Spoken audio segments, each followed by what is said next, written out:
Assalamualaikum students, this is me Saim Arfiq from Legend Institute of Management and Sciences. Today I am going to deliver a lecture on inductively coupled plasma mass spectrometry instrumentation.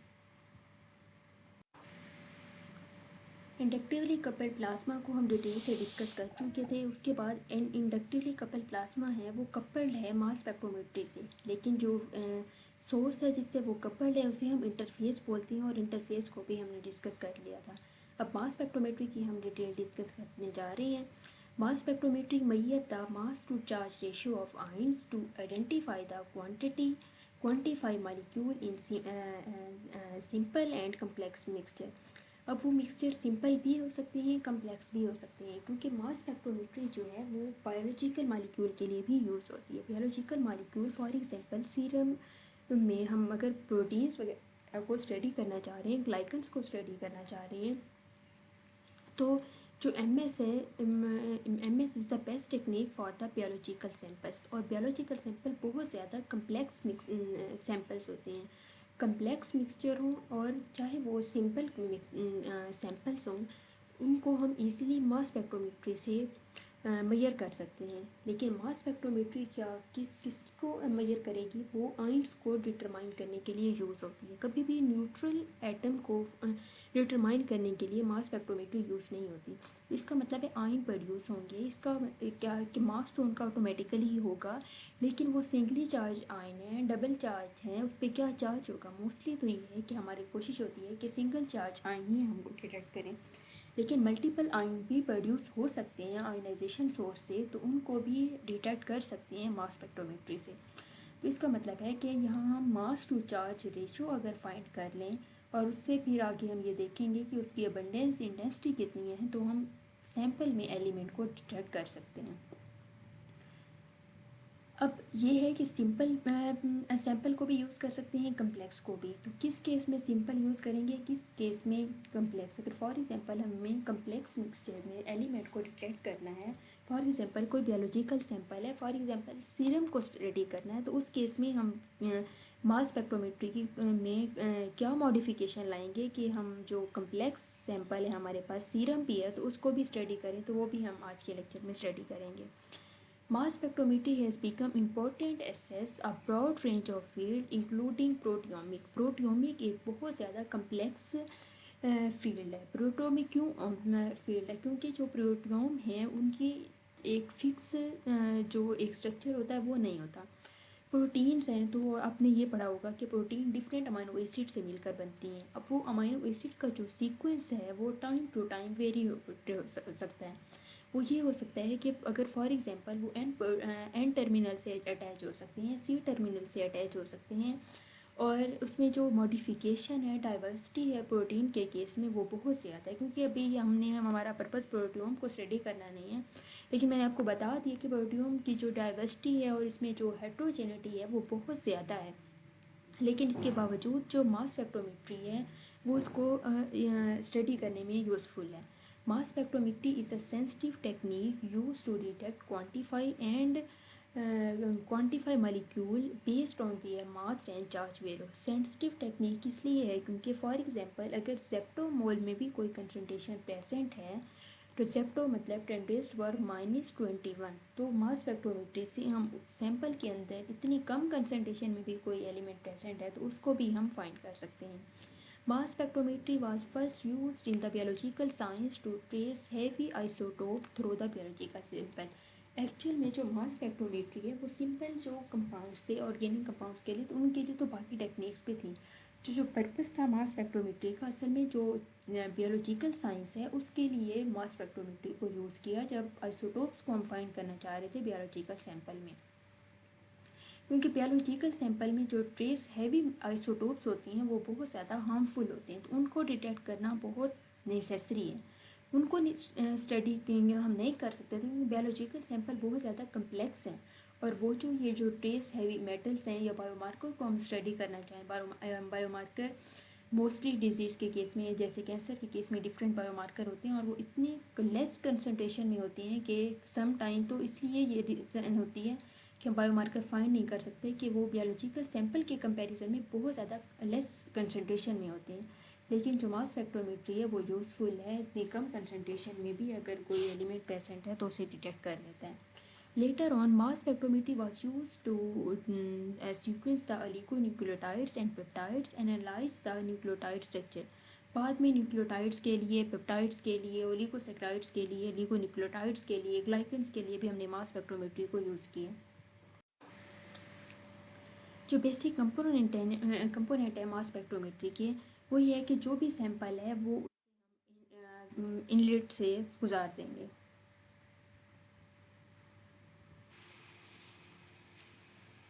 जैसे कि मैंने आपको पहले भी बताया था कि जो मास स्पेक्ट्रोमेट्री है उसकी जो बेसिकली पार्ट हैं वो 3 हैं।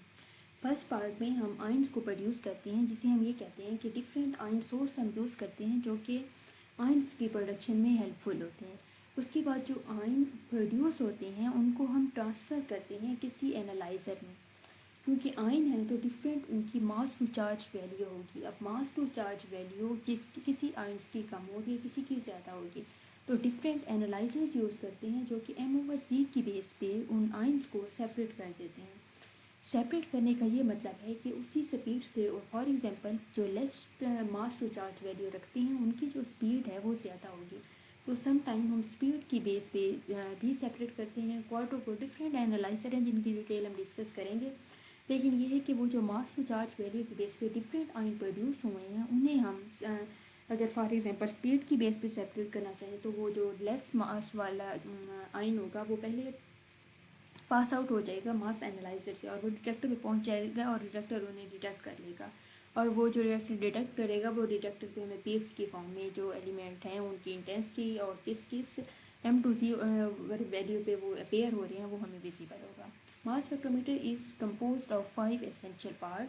जो बेसिक पार्ट है वो 3 हैं, लेकिन हम इनलेट को भी समटाइम्स कंसीडर करते हैं और रिकॉर्डर को भी, लेकिन रिकॉर्डर मास स्पेक्ट्रोमेट्री का पार्ट नहीं है और ना ही मास इनलेट है। मास स्पेक्ट्रोमेट्री को मोस्टली हम 3 सोर्सेज में ही यूज़, मेजर पार्ट इसके लिए हैं। लेकिन अगर इनलेट और रिकॉर्डर अगर आ जाएं और ये ऑप्शन मतलब 3 का ऑप्शन ना हो तो फिर हम 5 यूज़ कर सकते हैं, लेकिन मेजर जो इसके पोर्शन है वो ये 3 हैं। Inlet system introduce a sample from the ambient room temperature into ion source, और हम रूम टेम्परेचर पे जो सैंपल है वो इंट्रोड्यूस करवा देते हैं।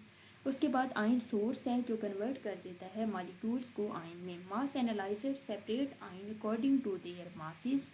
Detector detect ions and amplify the signal, क्योंकि ये एम्पलीफाई कर देता है, क्योंकि एम्पलीफाई करना सिग्नल को मस्ट है, क्योंकि अगर सिग्नल स्मॉल है, उसकी इतना कम सिग्नल है तो वो विजिबल ना हो तो उससे हम कोई इन्फॉर्मेशन नहीं ले सकते। Recorder receive signal from the detector, further amplify and recording creating the. How does a mass spectrometer work? सबसे पहले मैंने आपको कहा कि जो मेजर पोर्शन हैं वो उसके 3 ही हैं। सबसे पहले पोर्शन में आयन प्रोड्यूस होते हैं, सेकंड में उन आयन्स को हम सेपरेट करते हैं और थर्ड में डिटेक्ट करते हैं। अब जो फर्स्ट पोर्शन है वो आयनाइजेशन सोर्स है, आयन्स क्रिएट करते हैं। अब हम ये देखते हैं कि आयन को कैसे प्रोड्यूस करते हैं। आयन को प्रोड्यूस करने के लिए डिफरेंट आयन सोर्स यूज़ करते हैं। For example matrix assisted laser desorption ionisation use करते हैं, इलेक्ट्रो स्प्रे, और भी बहुत सारे आयनाइजेशन सोर्स हैं जो कि हम मास स्पेक्ट्रोमीटर में यूज़ करते हैं। लेकिन जो ESI और माल्टी है ये हम मोस्टली बायोलॉजिकल सैंपल के लिए यूज़ करते हैं। अब इलेक्ट्रो स्प्रे आयनाइजेशन का मतलब ये है कि इलेक्ट्रो स्प्रे हम जो इसमें जो वोल्टेज है वो अप्लाई करते हैं।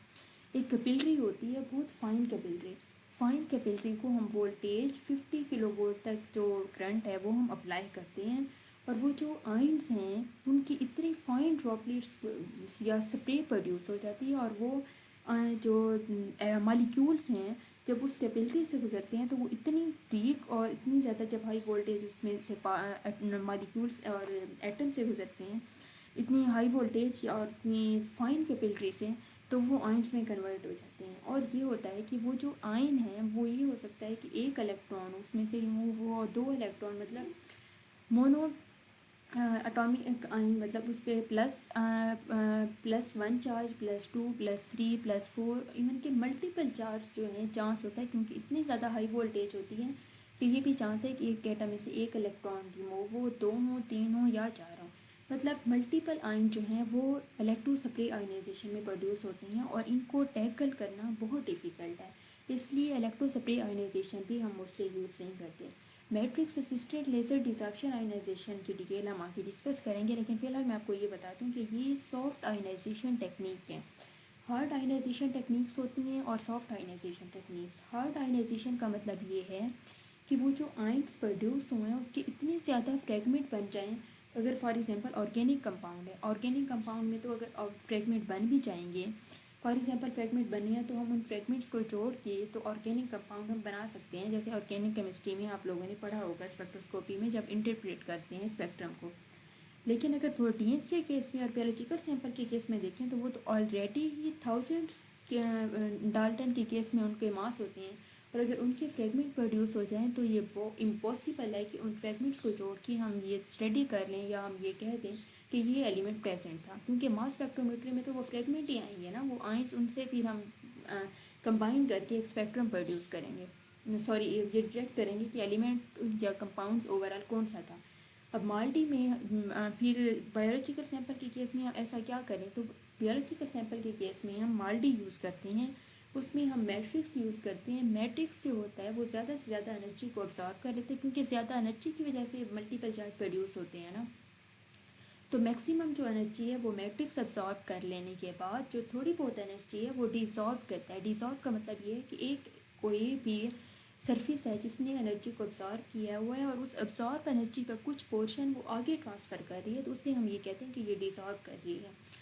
तो मैट्रिक्स अब्जॉर्ब करता है और फिर वो डिसॉल्व करता है एनालाइट को वो वाली एनर्जी जो उसने खुद अब्जॉर्ब की होती है, इसलिए हम ये कहते हैं कि matrix assisted laser desorption ionization, क्योंकि लेज़र लाइट को पहले मैट्रिक्स अब्जॉर्ब करता है, जिसे हम ये कहते हैं कि असिस्टेड, क्योंकि अगर हम असिस्टेड का मतलब ये है कि जो उसके साथ कनेक्ट हुई हो, matrix assisted laser desorption ionization, क्योंकि आयनाइजेशन तो होनी है, आयन तो प्रोड्यूस होनी है, लेकिन अगर वो डायरेक्ट लाइट यूज़ कर लें तो डायरेक्ट लाइट यूज़ करने की वजह से इतने ज़्यादा फ्रेगमेंट प्रोड्यूस हो जाएंगे, उस हम अगर सिंपल कंपाउंड है तो हम अगर फ्रेगमेंट प्रोड्यूस हो जाएंगे तो भी हम एलिमेंट डिटेक्शन कर लेंगे, लेकिन अगर इतना कम्प्लेक्स सैंपल है, फॉर एग्जांपल बायोलॉजिकल हम सैंपल ले रहे हैं, तो वो हम कभी भी उससे कोई इन्फॉर्मेशन ड्रा नहीं कर सकते, तो उस केस में हम मैट्रिक्स यूज़ करते हैं जो ज़्यादा से ज़्यादा लेज़र की एनर्जी अब्जॉर्ब करके डिसॉर्ब करता है एनर्जी जो कि एनालाइट अब्जॉर्ब कर लेता है, और उसके बाद आयनाइजेशन होती है तो फ्रेगमेंट नहीं बनते।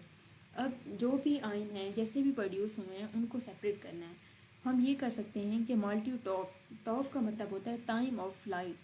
टाइम ऑफ लाइट का मतलब ये है कि different mass to charge value की बेस पे जो आयन प्रोड्यूस हुए हैं वो टाइम के लिहाज से सेपरेट होंगे, मतलब अगर मास टू चार्ज वैल्यू कम है तो इसका मतलब है कि काइनेटिक एनर्जी उसकी ज़्यादा है, काइनेटिक एनर्जी ज़्यादा होने की वजह से वो जल्दी डिटेक्टर तक पहुंच जाएगा। उसके बाद जो एनालाइज़र है वो क्वाड्रोपोल भी हम यूज़ कर सकते हैं। क्वाड्रोपोल भी एक मास एनालाइज़र है, और सम टाइम हम एक क्वाड्रोपोल यूज़ करते हैं, some time double quadrupole use करते हैं, सम टाइम ट्रिपल क्वाड्रोपोल भी यूज़ कर सकते हैं, क्योंकि कुछ आयन जो कि एक क्वाड्रोपोल में सेपरेट नहीं हुए हैं वो सेकंड में हो जाए, और अगर कुछ सेकंड में भी नहीं हुए तो वो थर्ड में हो जाए, तो एक्यूरेटली सेपरेशन के लिए क्वाड्रोपोल और सम टाइम क्वाड्रोपोल को हम टॉफ से कपल्ड कर देते हैं, मतलब डिफरेंट जो एनालाइजर्स हैं वो उनको हम कपलिंग कर देते हैं, या तो डिफरेंट क्वाड्रोपोल्स को आपस में कपल्ड कर लेते हैं, या फिर टॉफ और क्वाड्रोपोल को भी हम कर सकते हैं। तो ये डिफरेंट एनालाइज़र, एक एनालाइज़र से भी सेपरेशन हो जाती है, लेकिन बेस्ट सेपरेशन के लिए हम डिफरेंट एनालाइज़र को कपल भी कर लेते हैं। डिटेक्शन, डिटेक्शन में मास स्पेक्ट्रम हम यूज़ करते हैं, डिफरेंट डेटा बेसिस भी यूज़ करते हैं, क्योंकि यहाँ डेटा बेस का मतलब ये होता है कि हर जो, क्योंकि साइंस में एक्सपेरिमेंट प्रिसाइजली साइंटिस्ट या कोई डिफरेंट लैब्स में स्टूडेंट्स परफॉर्म करते हैं, या कुछ एक्सपर्ट्स होते हैं जो कि डिफरेंट बायोलॉजिकल सैंपल और इनके ऑर्गेनिक इनऑर्गेनिक कंपाउंड्स को की जो एग्जैक्ट स्पेक्ट्रम है वो फाइंड कर चुके होते हैं, तो वो एक डेटाबेस का मतलब ये है कि एक लाइब्रेरी है, जिसे हम ऑनलाइन लाइब्रेरी भी कहते हैं डेटाबेसिस को। तो अब जैसे हम गूगल पे कोई भी टॉपिक सर्च करते हैं, इस तरीके से जब हम अगर एक्सपेरिमेंटल साइंस में आगे एक्सपेरिमेंटल लाइफ में जब हम जाते हैं रिसर्च में, तो डेटाबेसिस प्रेजेंट होती हैं हर एलिमेंट की। फॉर एग्जांपल बायोलॉजिकल सैंपल की अगर प्रोटियोम्स की, ग्लाइकोन्स की देखें, तो डेटाबेस को उसका ये है कि जब हमारे पास स्पेक्ट्रम आया है, हमने स्पेक्ट्रम अगर फॉर एग्जांपल सीरम का लिया है, तो हम हर एक इन्फॉर्मेशन देंगे कि ये सीरम है, कौन सी सैंपल का है, इसकी फर्दर टेक्सोनोमी क्या थी और इसमें से हमने किस चीज़ को स्टडी किया है, सब कुछ इन्फॉर्मेशन जब हम देते हैं डेटाबेस को सर्च करने के लिए तो वही स्पेक्ट्रम ओपन अप हो जाता है। अब उस स्पेक्ट्रम को हम प्रिंट आउट ले सकते हैं या वैसे सॉफ्ट फॉर्म में देखें और मैच करें हम अपना spectrum.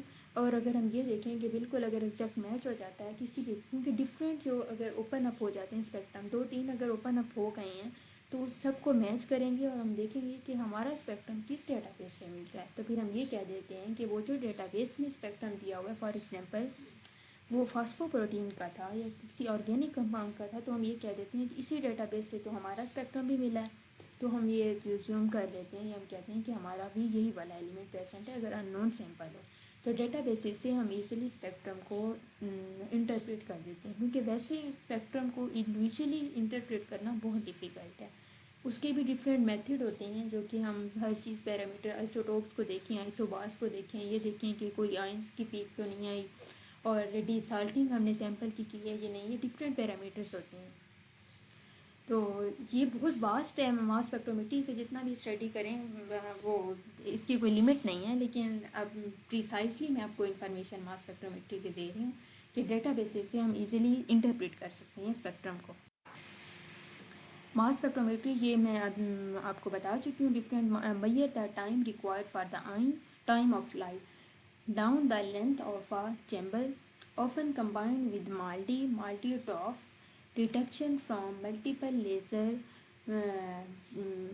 type on average tandem mass spectrometry. Mass spectrometry अब देखिए मास स्पेक्ट्रम जो है वो इट सेल्फ एक प्रिसाइज मेथड है, लेकिन हम एक मास स्पेक्ट्रम को फॉर एग्जांपल कुछ पीक सेपरेट हुई हैं तो अगर हम ये समझते हैं कि ये बिल्कुल एक्यूरेटली नहीं सेपरेट हुई तो फिर हम एक एमएस को दूसरे एमएस से कपल कर लेते हैं।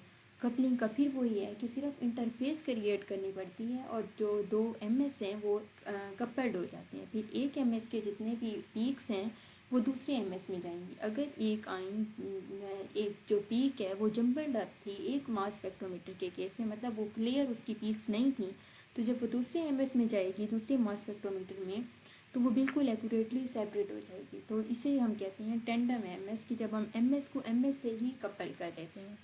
तो जो टेंडम एमएस है separation and identification of compound in complex mixture. अब सिंपल का जो अगर सैंपल है तो उस केस में तो ज़रूरत ही नहीं है क्योंकि जो पीक्स हैं वो इजीली सेपरेट आउट हो जाएंगे। लेकिन कम्प्लेक्स मिक्सचर के केस में ये हो सकता है कि जो एक पीक है वो इतनी ज़्यादा कम्प्लेक्स है कि हमें उससे कोई इन्फॉर्मेशन ही नहीं मिल रही, तो हम उसी पीक को आगे अगले एमएस में गुजारेंगे।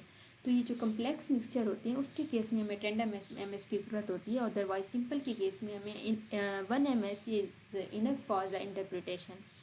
Induce fragmentation and mass analyse the fragment ion. अब फ्रेगमेंट तो प्रोड्यूस हुए ही हैं लेकिन एक जो फर्दर एमएस में हम गुजारेंगे तो एक जो पीक जिसको हम सही इन्फॉर्मेशन जिससे नहीं ले सकें तो उसको फर्दर हम फ्रेगमेंटाइज करेंगे। तो इसका मतलब है कि जो tandem MS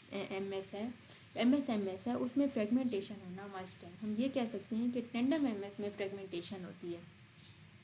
uses two or more analyser to separate by the collision cell called argon या जीनॉन। और मैंने आपको बताया है कि मास एनालाइजर में 2 या 2 से ज़्यादा हम कपल करके उसको इजीली सेपरेट आउट कर सकते हैं। डिफरेंट एमएस कन्फिग्रेशन हम यूज़ कर सकते हैं, जैसे क्वाड्रोपोल को क्वाड्रोपोल से हम कर सकते हैं, उसकी लो एनर्जी होती है। मैग्नेटिक सेक्टर को क्वाड्रोपोल से कपल कर सकते हैं, क्वाड्रोपोल को टाइम ऑफ लाइट। ये डिफरेंट एनालाइजर हैं जिन्हें हम कपल कर सकते हैं, और टाइम ऑफ लाइट को टाइम ऑफ लाइट से। ये एक सेपरेट जो क्वाड्रोपोल है एक सेपरेट मास एनालाइजर है। मैग्नेटिक सेक्टर सेपरेट है, टॉफ सेपरेट है, टॉफ मतलब टाइम ऑफ लाइट। लेकिन इनको हम आपस में भी कर सकते हैं और डिफरेंट एनालाइजर को भी हम कपल करके एज आ मास एनालाइजर यूज़ कर सकते हैं। ये एक स्पेक्ट्रम है। स्पेक्ट्रम ये होता है कि एक्स एक्सिस पे मास टू चार्ज वैल्यू होती है और वाई एक्सिस पे रिलेटिव इंटेंसिटी। वाई एक्सिस पे हम डिफरेंट पैरामीटर्स तो दे सकते हैं लेकिन आपके लेवल तक इतना अंडरस्टैंड करना एनफ है कि वाई एक्सिस पे हम जो उन आयंस की इंटेंसिटी है वो देखते हैं। अब यहाँ रिलेटिव अबंडेंस देखते हैं, वो पीक जिसकी इंटेंसिटी सबसे ज़्यादा हो उसे हम ये कहते हैं कि ये मेजर पीक है, उसी के रेफरेंस से दूसरों की कंसंट्रेशन हम फाइंड करते हैं।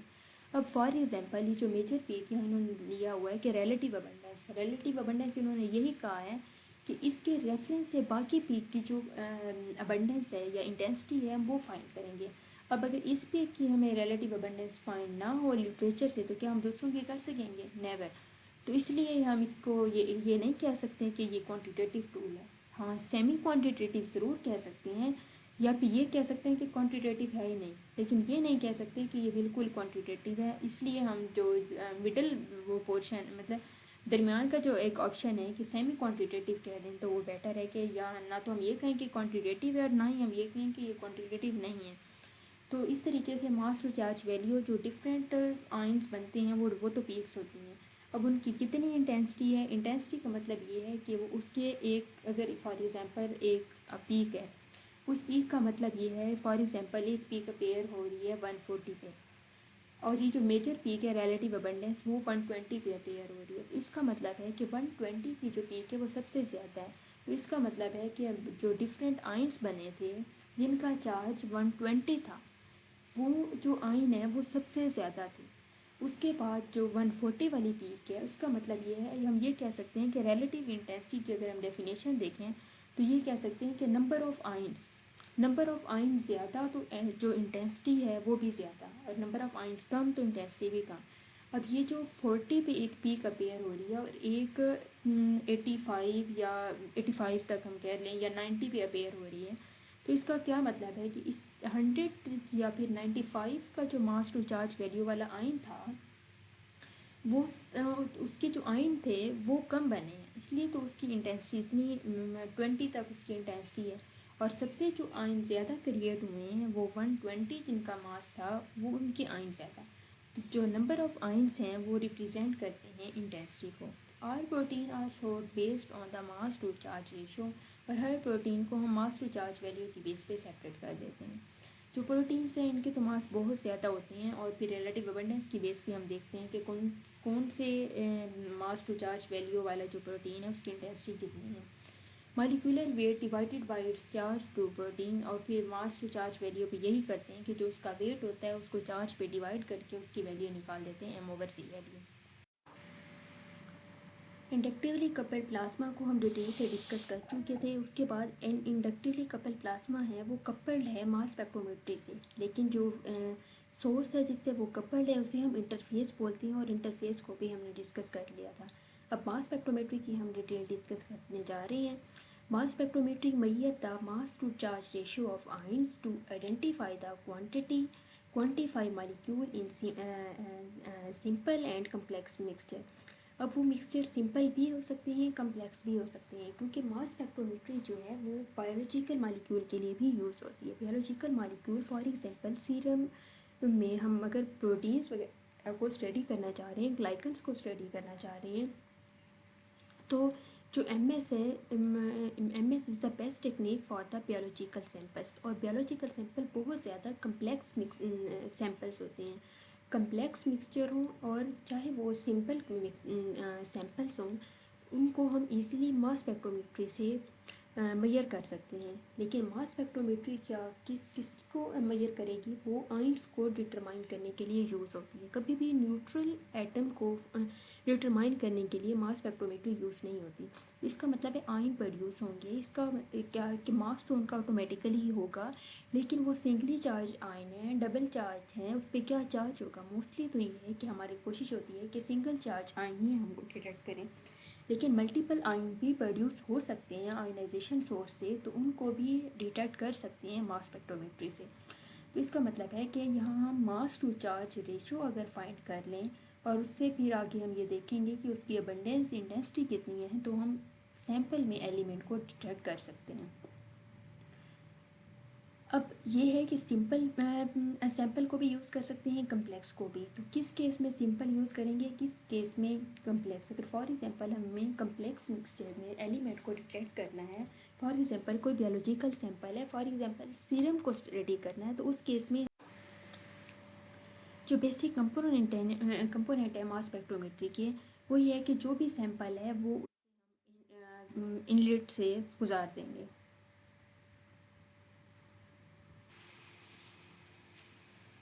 जैसे कि मैंने आपको पहले भी बताया था कि जो मास स्पेक्ट्रोमेट्री है उसकी जो बेसिकल पार्ट हैं वो 3 हैं। फर्स्ट पार्ट में हम आयंस को प्रोड्यूस करते हैं, जिसे हम ये कहते हैं कि डिफरेंट आयन सोर्स हम यूज़ करते हैं जो कि आयन्स की प्रोडक्शन में हेल्पफुल होते हैं। उसके बाद जो आयन प्रोड्यूस होते हैं उनको हम ट्रांसफ़र करते हैं किसी एनालाइज़र में, क्योंकि आयन है तो डिफरेंट उनकी मास टू चार्ज वैल्यू होगी। अब मास टू चार्ज वैल्यू किसी आयन्स की कम होगी, किसी की ज़्यादा होगी, तो डिफरेंट एनालाइजर्स यूज़ करते हैं जो कि M/C की बेस पे उन आयन्स को सेपरेट कर देते हैं। सेपरेट करने का ये मतलब है कि उसी स्पीड से, और फॉर एग्जांपल जो less mass to charge value रखती हैं उनकी जो स्पीड है वो ज़्यादा होगी। Matrix assisted resorption is the mixed with a large sets of matrix, और वो जो मैट्रिक्स हैं वो स्मॉल ऑर्गेनिक मॉलिक्यूल हो सकते हैं।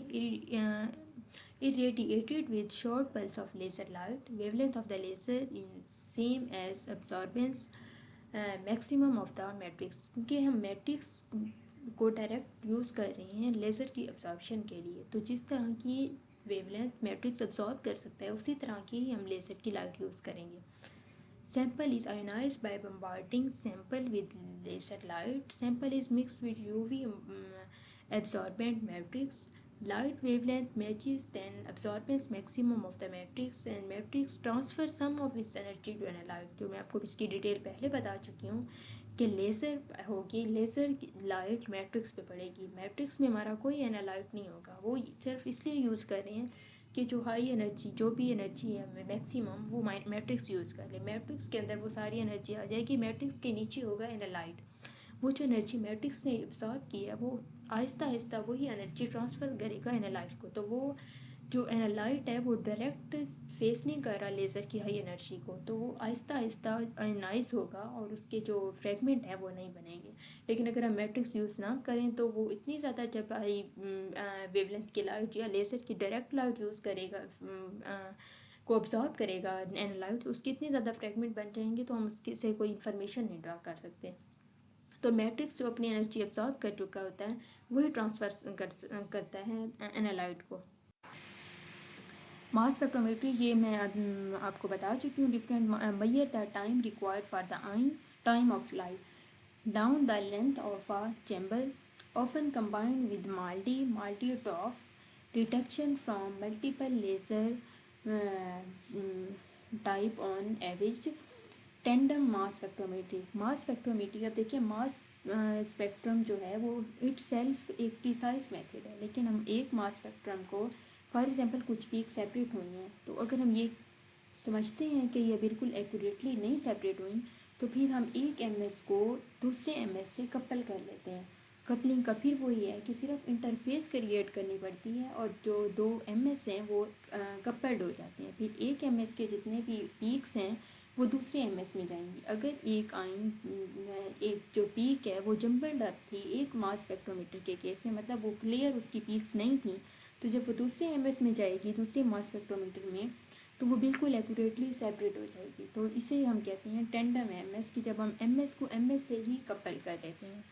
तो जो टेंडम MS है सेपरेट, ये एक स्पेक्ट्रम है। स्पेक्ट्रम ये होता है कि एक्स एक्सिस पे मास टू चार्ज वैल्यू होती है और वाई एक्सिस पे रिलेटिव इंटेंसिटी। वाई एक्सिस पे हम डिफरेंट पैरामीटर्स तो दे सकते हैं, लेकिन आपके लेवल तक कितना अंडरस्टैंड करना है इनफ है कि वाई एक्सिस पे हम जो उन आयंस की इंटेंसिटी है वो देखते हैं। अब यहाँ रिलेटिव अबंडेंस देखते हैं, वो पीक जिसकी इंटेंसिटी सबसे ज़्यादा हो उसे हम ये कहते हैं कि ये मेजर पीक है, उसी के रेफरेंस से दूसरों की कंसंट्रेशन हम फाइंड करते हैं। अब फॉर एग्जांपल ये जो मेजर पीक है इन्होंने लिया हुआ है कि रिलेटिव अबंडेंस इन्होंने यही कहा है कि इसके रेफरेंस से बाकी पीक की जो इंडक्टिवली कपल्ड प्लाज्मा को हम डिटेल से डिस्कस कर चुके थे। उसके बाद इंडक्टिवली कपल्ड प्लाज्मा है वो कपल्ड है मास स्पेक्ट्रोमेट्री से, लेकिन जो सोर्स है जिससे वो कपल्ड है उसे हम इंटरफेस बोलते हैं, और इंटरफेस को भी हमने डिस्कस कर लिया था। अब मास स्पेक्ट्रोमेट्री की हम डिटेल डिस्कस करने जा रहे हैं। Mass spectrometry measure the mass to charge ratio of ions to identify the quantify molecule in simple and complex mixture। अब वो मिक्सचर सिंपल भी हो सकते हैं, कम्प्लेक्स भी हो सकते हैं, क्योंकि मास स्पेक्ट्रोमेट्री जो है वो बायोलॉजिकल मॉलिक्यूल के लिए भी यूज़ होती है। Biological molecule for example serum में हम अगर प्रोटीन्स वगैरह को स्टडी करना चाह रहे हैं, ग्लाइकन्स को स्टडी करना चाह रहे हैं, तो जो MS है, MS is the best technique for the biological samples.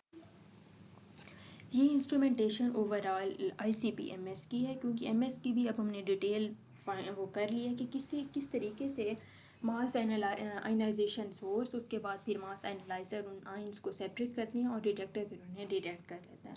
अब ये जो स्कीमेटिक है ये हम सेपरेट स्टडी कर चुके हैं कि और कौन सोर्स है, सैम्पल है, न्यूबलाइज़र है, टॉर्च जो हम यूज़ कर रहे हैं उसमें RF पावर फ्रीक्वेंसी है, सारा कुछ है। उसके बाद MS इंटरफेस रखे हुए हैं और इसमें हमने ये कहा अब ये वो वाली इंटरफेस है जिसमें हम लेंस यूज़ नहीं कर रहे, स्किमर्स यूज़ कर रहे हैं। तो वो जो एक कोर है कोन्स हैं, स्किमर कोन्स, ये ऐसा इंटरफेस सेट कर रहे हैं और यहाँ से जो आइंस हैं वो गुजर के आइन ऑप्टिक्स में मास स्पेक्ट्रोमीटर में आ जाएंगे। मास स्पेक्ट्रोमीटर के डिफरेंट टाइप्स हैं, दरमियान में क्वाड्रोपोल है। देखिए अब जो एनालाइज़र के टाइप मैंने आपको कहा कि मोस्टली हम क्वाड्रोपोल यूज़ करते हैं तो वही यूज़ किया हुआ है और आगे आइन डिटेक्टर उन्हें डिटेक्ट कर लेगा।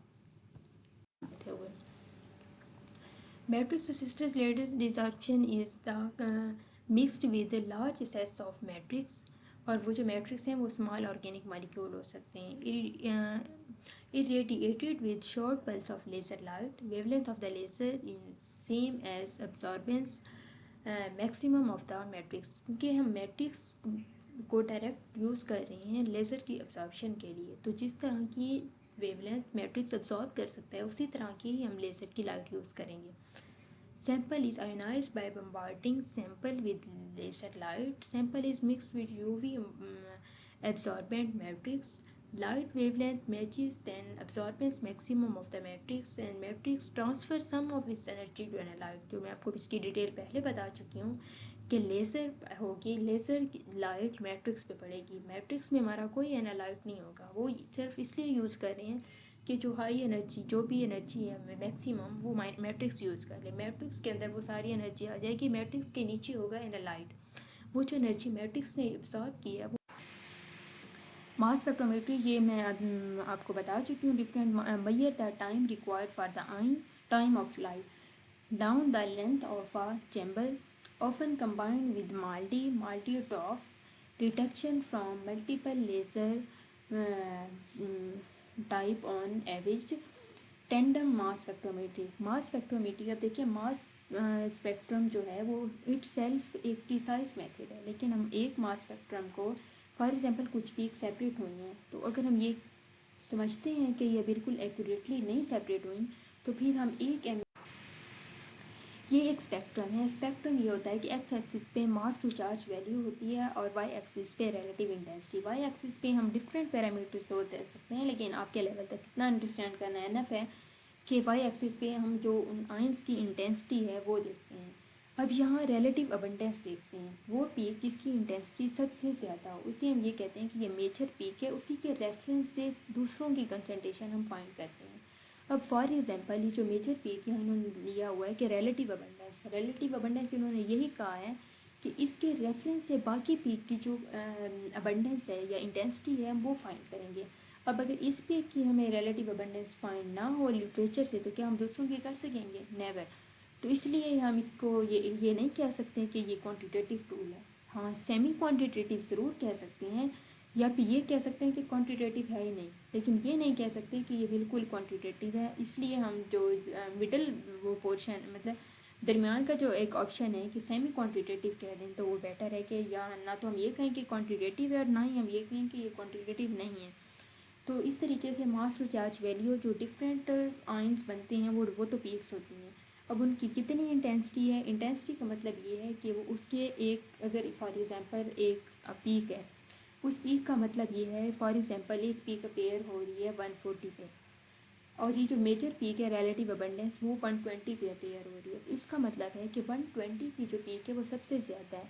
तो इसका मतलब है कि जो डिफरेंट आइंस बने थे जिनका चार्ज 120 था वो जो आइन है वो सबसे ज़्यादा थी।